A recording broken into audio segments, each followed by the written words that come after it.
आज ना घरातील सगळे कामं उरकले होते. बकऱ्या सोडून द्यायच्या राहिल्या होत्या. पिलं-पालं सगळे पाजले होते. पिले मोकळे होते. मला असं वाटलं आज भांड्याचा लय गराडा पडला. तर पहिले भांडे घासून घ्यावं. त्यात कोणचीच हलगर्जी केली नाही मी. भांडे घासून घेतले. पण बकऱ्या सुटायचा टाईम झाल्यावर ना बकऱ्या सोडून द्यायला जावंच लागलं. कारण पिलं डावं लागतात.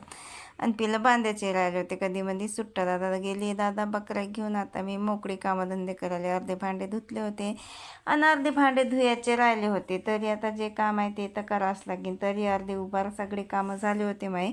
मस्त असे भांडे घासून घेतले आणि घरात नेऊन ठेवले आणि बाहेर तर एवढा पसारा पडला होता ना का लईन पिलं आमचे खेळत होते डाल्यात. आता घरातली सगळी जाडजूड झाली होती पण बायाची सडक झाडायची राहिली होती ना. आज मला नाचणी धुयाची होती कारण का ऊन एवढं कडक तपत होतं ना का लय. नाचणी पुण्यावरून आणली होती. नाचणी धुवून पोहोचली मी टेरेसवर. नाचणी पाण्याचा हांडा घेऊन पहिले झाडायला पाणी देऊन दिलं.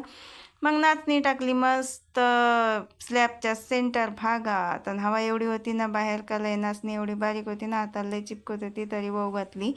खाली आल्यावर मग मस्त अशी आंघोळ केली. जेवण करून घेतलं आणि संध्याकाळच्या कपड्याच्या घड्या करून घेतल्या आणि संध्याकाळचा चहा बी पिऊन घेतला. चला तर मग बाय.